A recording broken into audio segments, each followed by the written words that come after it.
गुरुर्विष्णु गुरुर्देवो महेश्वरः गुरुर्साक्षात् परब्रह्म तस्मै श्री गुरवे नमः। मनोजवं मारुततुल्यवेगं जितेन्द्रियं बुद्धिमतां वरिष्ठं वातात्मजं वानरयूतमुख्यं श्रीरामदूतं शरणं प्रपद्ये। मराठीमध्ये सांगू की हिंदी में? मराठी येते सगळ्यात. मराठी सर्वांना येते ना?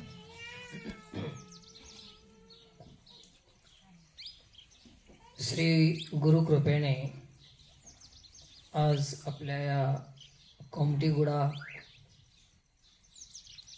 महाराजगुडा अशा छोट्याशा गावामध्ये मोठा संकल्प घेऊन आपण आजचा हे कार्यक्रम ठेवलेला आहे. मी एक 10-20 मिनिट आपल्यासमोर बोलण्याचा प्रयत्न करतो. तत्पूर्वी श्री गुरुचं स्मरण वंदन करून ज्यांनी आपणाला मार्गदर्शन केलं, दिशा दाखवली, असे पूज्य संत श्री ब्रह्मलीन गंगानंद महाराज त्यांच्या चेतनेला साष्टांग प्रणाम करून आपल्या या गावामध्ये श्री हनुमानजी महाराज विराजमान आहेत मंदिरामध्ये, त्यांनाही साष्टांग प्रणाम करतो. आणि या कार्यक्रमामध्ये समस्त सनातन धर्मसेवा समिती सदस्य आणि त्यांचे सहयोगी समस्त भाविक, धार्मिक, मातृशक्ती या सर्वांनाच व्यासपीठावरून प्रणाम आहे, नमन आहे. आतापर्यंत आपण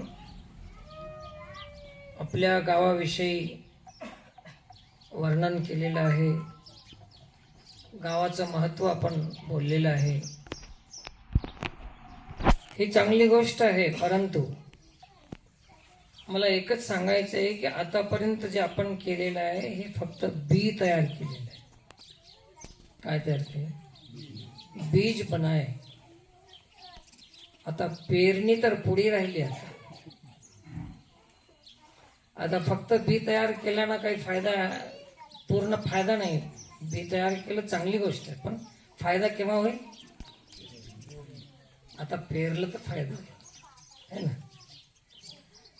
म्हणून हे सगळं बी आहे. आता इथून पेरलं तर काय होईल? एक बियाचे 1000 बिया होतील ना. तेव्हा आपण आपल्या मेहनतीचा फायदा होते. मग बी तयार करून आपल्या घरात ठेवून दिलं अलमारीमध्ये तर काय उपयोग आहे? सनातन धर्म सेवा समिति बनाया और घर में बैठ कर है, क्या काम होगा? क्या उपयोग होगा? आता घरात बसण्यासाठी हे समिती नाही. तुम्ही सुधारलाव, तुम्ही चांगले झालाव, हे स्वार्थ झाला. काय झालं? हे स्वार्थ झाला. पण आता दुसऱ्याला जाऊन तुम्ही सुधाराल, प्रयत्न कराल तर ते परमार्थ होईल. आतापर्यंत आम्ही काय केलं? स्वार्थ. आता काय करायचंय? परमार्थ. आतापर्यंत काय केलं? बी. आता काय करायचंय? पेरणी. असं हे 2 गोष्टी द्या. जे बी आपण केलं आता ते आपल्यासाठी केलं, स्वार्थ झाला, चांगली गोष्ट आहे. परंतु परमार्थ करायचं म्हणजे आता आपण आपल्या पुरतं राहायचं नाही. आता समोर आपली यात्रा चालवणं आवश्यक आहे. कुठं कुठं आपल्या धर्माला हानी आहे. आपल्या महिला, स्त्री समाज, आदिवासी समाज, गरीब समाज, दलित समाज, शोषित समाज, त्याला न्याय मिळते की मिळणार याच्यावर लक्ष ठेवणं आता आपलं. आजच्या काळामध्ये सगळं मिळतंय पण न्याय मिळत नाही. खायला मिळते, प्यायला मिळते, फुकटचे तांदूळ मिळतील, रैतबंधू मिळाल, पण न्याय मात्र संस्कार न्याय मिळत नाही. आणि त्याच्यासाठी आपणाला समिती सनातन धर्मच न्याय देऊ शकते, संतच न्याय देऊ शकतो. डॉक्टरकडे गेल्यानंतर तुम्हाला औषधही देते परंतु न्याय नहीं मिलता. वो तो औषध दे सकता है लेकिन इसकी परिस्थिति क्या है, ये गरीब है क्या है, ये छोटे गांव से है क्या, बड़े गांव से है क्या, इसकी कमाई क्या है, ये थोड़ी देखना है. डॉक्टर दवाई दे सकता है लेकिन न्याय नहीं दे सकता. उसी तरह महाराज लोक भी तुम्हाला ज्ञान देऊ शकतात परंतु या समाजाच्या कल्याणासाठी, समाजाच्या विकासासाठी ते सांगत नाही, ते सांगतात आपल्या पैशासाठी. मग हे न्याय आहे की अन्याय? समजले ना? अन्याय. म्हणून महाराज होऊन बी अन्यायच करावं, डॉक्टर होऊन बी अन्यायच करावं, पाटील होऊन बी अन्यायच करावं, नेता लीडर होऊन बी अन्यायच करावं. मग आता न्याय कोण द्यावं? कुठं आहे न्याय? मग आता आपली समिती जी आहे हे न्याय मागण्यासाठी आहे. कशासाठी आहे? बस प्रत्येक समाजापर्यंत, आखरी माणसापर्यंत न्याय मिळाला पाहिजे. आखरी माणसापर्यंत न्याय मिळाला पाहिजे. काही माणसांच्या मनामध्ये शंका आहे की महाराज म्हणजे लई खर्चा लागते, आपण गरीब माणसं आपल्या गावाला आपण आणू शकत नाही. आज सकाळी महाराष्ट्रामध्ये होतो मी, सुबह में महाराष्ट्र में. एक लड़का है, 40 साल की उम्र है उसकी, लेकिन वो हमाली करता है, काम करता है. और उसको एक आदत, बुरी आदत लग गई, पीने का शुरू कर दिया उसका. लेकिन एक दिन उन्हें कीर्तन सुन लिया और रोने लगा, महाराज जी मेरी जिंदगी पूरी बर्बाद हो गई, मैं बुरी आदत के स्वाधीन हो गया, मैं अब मेरा क्या होगा. तो मैं बोला भाई चिंता मत कर, अभी भी समय है. तो 8 दिन के बाद तो आ जा. तो आ गया, उसको तुलसी की माला गले में डाल दी. अभी उसको 3 महीने हो रहा. तो मैं उसको तुलसी की माल डाल के एक ही बात बताया कि तू बड़ा ध्यान जप तीर्थ यात्रा पूजा वीजा मत कर, लेकिन एक काम कर, तू एक डायरी बना ले और रोज कितने कमाता लिख के रखना, और मैं जब घर पे आऊंगा ना मुझे डायरी बता देना. तो वो डायरी देखने का अवसर आज मिला मुझे. मैं उसके घर पे चले गया. घर क्या है बेचारे का, बस टूटे फूटे टीन है, ऐसे इधर से हवा आती उधर निकल जाती. घर में उसके 2 संतान हैं, एक लड़का एक लड़की है, पत्नी है. रात दिन उनके झगड़े और रोना इसमें चले जाते. तो उसके घर पे मैं सुबह चले जाऊंगी.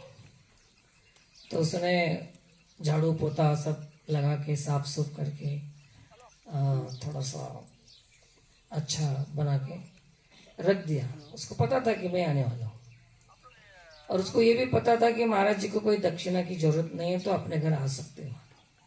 ये डर भी नहीं था उसको.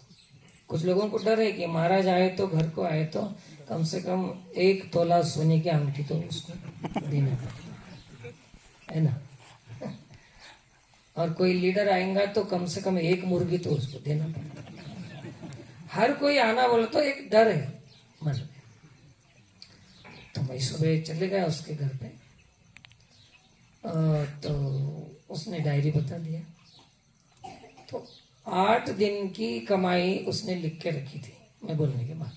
3 महीने के बाद मैं डायरी दिया तो 8 दिन का और लिख के रखा.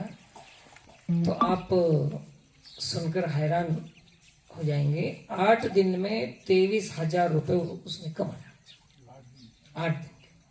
मैं बोला इससे तेरे समझ में क्या आया? तो उसने बोला कि भाई 8 दिन में अगर मैं 23,000 कमाया तो मैं 23 साल में कितने कमा दिया।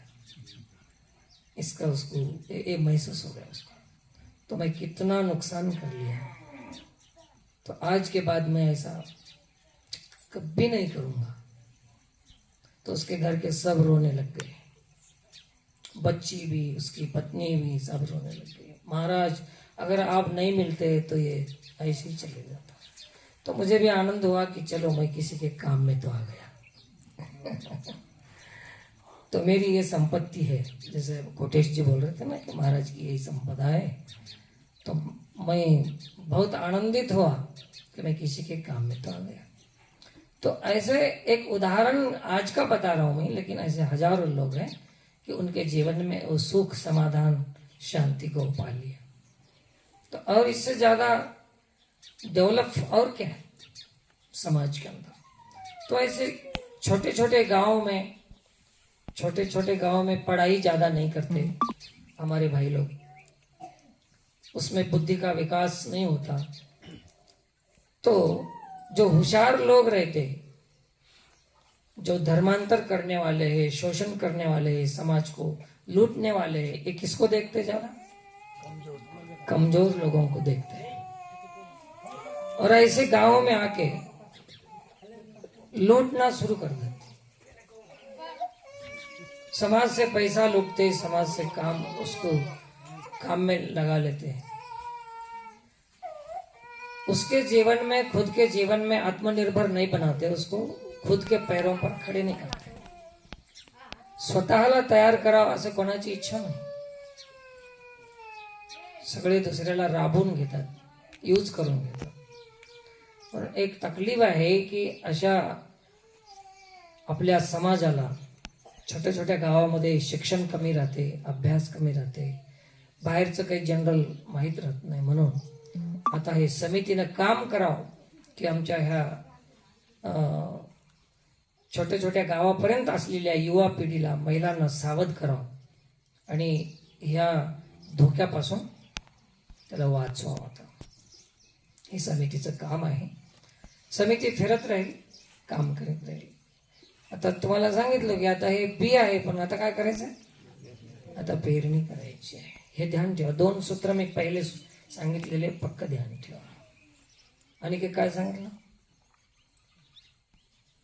तुमच्या ध्यानात राहू शकत नाही। एक तर बी आहे, पेरणी करायची आहे। दुसरं काय सांगितलं ध्यानात असेल तर सांगा, नाही विसरून घ्या। ठीक आहे, ध्यान करा तोपर्यंत। तर असं हे आज आपण या गोमटेगुड्यामध्ये आलेले आहोत आणि पूज्य संत श्री गंगानंद महाराजांनी आपणाला संस्कार दिलेले आहेत। एक ध्यान ठेवा, सरकारनं तुम्हाला सबसिडी दिली आणि गंगानंद महाराजांना तुम्हाला संस्कार दिले। या दोन्ही पैकी श्रेष्ठ काय आहे? संस्कार श्रेष्ठ। सबसिडी वाले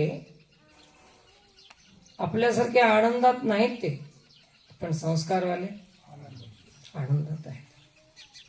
आपल्याला संस्कार दिल्यामुळे 10 रुपये भी आपल्याला बरकत आहेत आणि बस होतात। संस्कार असल्यामुळे 10 रुपये भी बस होतात आणि बरकत आहे। आणि सबसिडी वाल्याला महिन्याला 10,000 भी दिले तरी त्याला बरकत भी नाही, त्याला बस भी नाही। कोण श्रीमंत आहे आता? संस्कार वाले श्रीमंत। संस्कार कोण देते? सरकार की संत? म्हणून आपल्या गावावर संतांची कृपा आहे। आपण गुरुचरित्राचं पारायण चालू आहे ना, गुरुनं आपणाला चरित्राचं पारायण का करायला लावलं? तर आपल्या जीवनामध्ये आपण आपलं चरित्र निर्माण करणं म्हणजेच गुरुचरित्राचं पारायण। काय करावं? आपलं चरित्र निर्माण करावं। समिती याच्यासाठी आहे की आपण कोणाला धोका द्यायचं नाही, आपण कोणाचं शोषण करायचं, आपण कोणावर अन्याय करायचं, आपण अपराधिक करायचं, आपण माता भगिनी, महिलाला, स्त्री समाजाला आपली आई मानायचं, आपली बहीण मानायचं, हे समितीचं कार्य आहे. बाहेरून येणारे लुटणाऱ्या लोकांपासून सावध राहायचं. गावामध्ये जर कोणी येतील, लाख रुपए देंगे तुमको, चलो हमारे धर्म में आ जाओ, तुम्हारा धर्म क्या है, क्या देता, यही सनातन धर्म सेवा समिति क्या दे रही है आपको, बस एक ही देती है, आए कि हनुमान चालीसा करते हैं, और क्या करते हैं, कुछ देते क्या, नहीं देते. तो चलो हमारे धर्म में आ जाओ. तो ऐसे जब वो लोग आ जाएंगे तो समिति उसको उसका सामना करके उसके साथ संघर्ष करेगी कि बेटा तेरा हमारे गांव में कोई काम नहीं. जब कोई कुछ लोग बोलेंगे आपसे, तुम्हाला म्हणतील की आमच्या धर्मात या, ख्रिश्चन धर्मामध्ये या, अमुक धर्मामध्ये या, तुम्हाला सबसिडी आहे, सवलत आहे, शिक्षण आहे, आरोग्य आहे, सगळं देतो आम्ही, असं म्हणतील ते. आपणाला भ्रमित करतील, ते भूल टाकतील ना. तर आपण त्याला सांगायचं. कोणी माझ्याकडे एक माणूस आला होता, मी असंच फिरायला निघालो होतो, सकाळी सकाळी घुमते घुमते निकला मैं. तो एक ईसाई आदमी मिला, क्रिश्चियन मशीनरी रहती ना काम करने. तो मेरे को पकड़ लिया उन्हें, बोले ये सब समाज का ये मूल है, इसको पहले पकड़ ले लो. तो मैं उससे एक घंटा बातचीत हो गई. चलते चलते रास्ते में फिर एक जगह बैठ गए.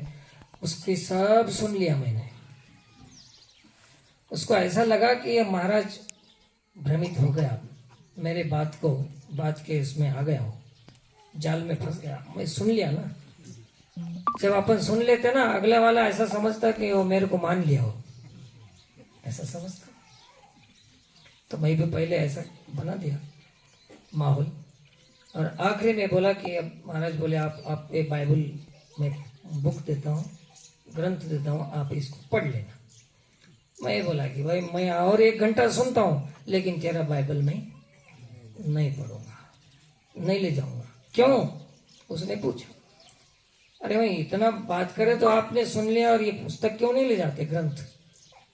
तो मैं उसको जवाब दिया कि बेटा, जिस बच्चे को माँ का दूध है पीने को, अरे वो भैंस का और गधे का दूध क्यों पीएगा, अपनी माँ का दूध है, उसको तो अपने माँ का दूध पर्याप्त है, बस है, दूसरे दूध की अपेक्षा क्यों करता. हाँ, जिस बच्चे की माँ मर गई तो उसको किसका भी दूध पिलाओ ना, बचाने के लिए. हमारा धर्म बच के है, सनातन धर्म अभी बाकी है, दूसरे धर्म का आश्रय क्यों करेंगे.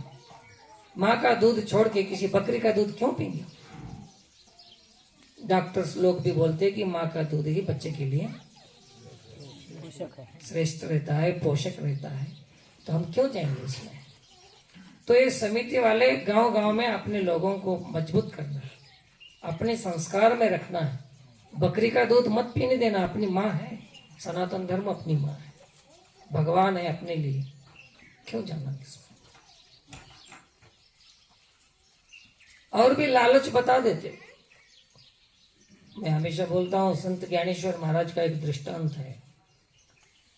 मछली पानी में रहती ना, उसको एक माता आई मछली के पास, ऐसी ग्रामीण भाग में जो माता थी, अच्छे घर की थी, थोड़ा रुपए पैसे उसके घर में अच्छे धनवान थे.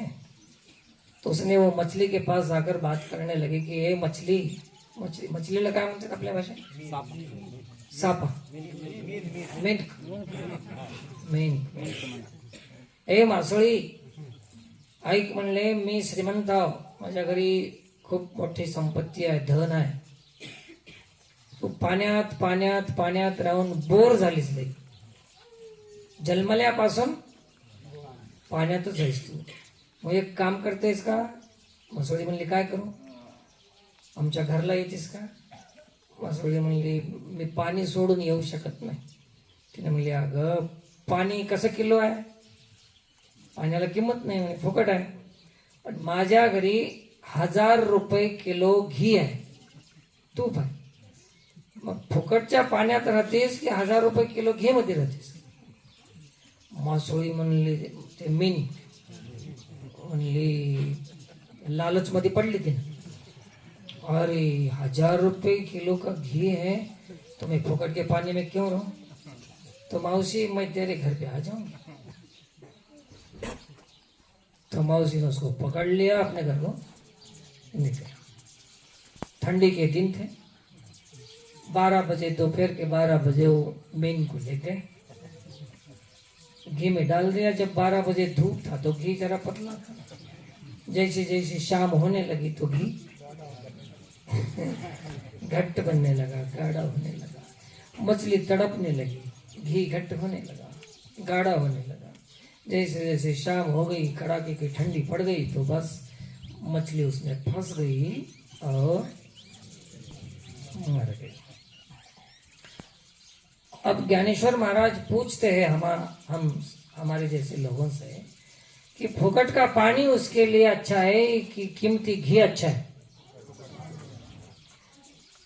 तो हमारा धर्म, भले हमारे धर्म में कोई सहूलत न हो, लेकिन हमारे जीने के लिए हमारा धर्म अच्छा है कि दूसरा धर्म अच्छा है? दूसरे धर्म में जाएंगे तो सहूलत होगी, लेकिन उद्धार, मर जाएंगे, तड़प तड़प के मरना पड़ेगा. इसलिए हमको सावधान बनाने के लिए समिति काम करना है, बहुत काम करना है. गांव गांव जाना है. भूले भटके लोग हैं हमारे बेचारे, इनको कैसे संवरना, कैसे संभालना, ये हमारा कर्तव्य है. जिसको भगवान ने बुद्धि दी, विचार दिया, तो उसको अब अकेले के पुरते मत रखना. जो किसी के काम जो आए उसे इंसान कहते हैं, दूसरे के काम में आ जाओ. तो ये काम करते रहेंगे और आगे बहुत काम करना है. यहाँ देखकर मुझे बहुत खुशी हुई, खूप आनंद वाटला, प्रसन्नता व्यक्त करतो. माझे नशीब आहे की ज्या गावामध्ये सगळे शाकाहारी आहेत आणि सगळे महाराज आहेत, म्हणूनच या गुड्याचं नाव महाराज गुडा है. केवल कोई बड़ा बोट्टू लगाने से, माला डालने से महाराज नहीं होता. तुम्हारे विचार ही महाराज है. गांव में सब महाराज है, इसलिए ये गुड़े का नाम महाराज गुड़ा है. मेरे को यहाँ तक जब मैं नहीं आया तब तक मुझे समझ में नहीं आया कि महाराज गुड़ा क्यों क्यों बोलते. अब तो समझ में आया कि महाराज गुड़ा सही अर्थ में ये महाराज गुड़ा है. अरे कोई कोई तो महाराज होके भी महाराज नहीं है, वो तो नाराज है अभी. क्यों? कि वो गांव में गया लेकिन पैसे कम दिए. अब महाराज कभी नाराज होता? और जो नाराज होता है वो महाराज नहीं होता. तो ये गांव के लोग तो सभी महाराज हैं. सभी के गले में तुलसी की माला है, सभी शाकाहारी है, सभी गुरु चरित्र का पारायण करते हैं, हनुमान जी की प्रार्थना करते हैं. और मैं गांव देख रहा हूँ, कितना स्वच्छ गांव है, साफ सुथरा. ये आज के लिए है कि हमेशा रहता? क्या बात है. बहुत बहुत साधुवाद, धन्यवाद है आपको. भाई मेरा नसीब है कि ऐसे गांव में मेरे को आने का मौका मिलना, आप सबका दर्शन होना. मैं बड़े बड़े शहर गांव देख लिया, लेकिन इतना आनंद ऐसा अच्छा कहीं नहीं लगता. मेरे को बहुत अच्छा लगता है ये गांव. ऐसा लगता है कि शबरी के झोपड़ी में आ गया. अभी अभी अभी गाना चल रहा है ना, मेरे झोपड़ी के भाग आज खुल जाएंगे, राम आएंगे. तो ऐसा कभी ना कभी जब जहाँ साफ सुथरा है, शाकाहारी है, महाराज लोग है, तो वहाँ भगवान नहीं आएंगे तो क्या शैतान आएंगे? और तो भगवान ही आएंगे.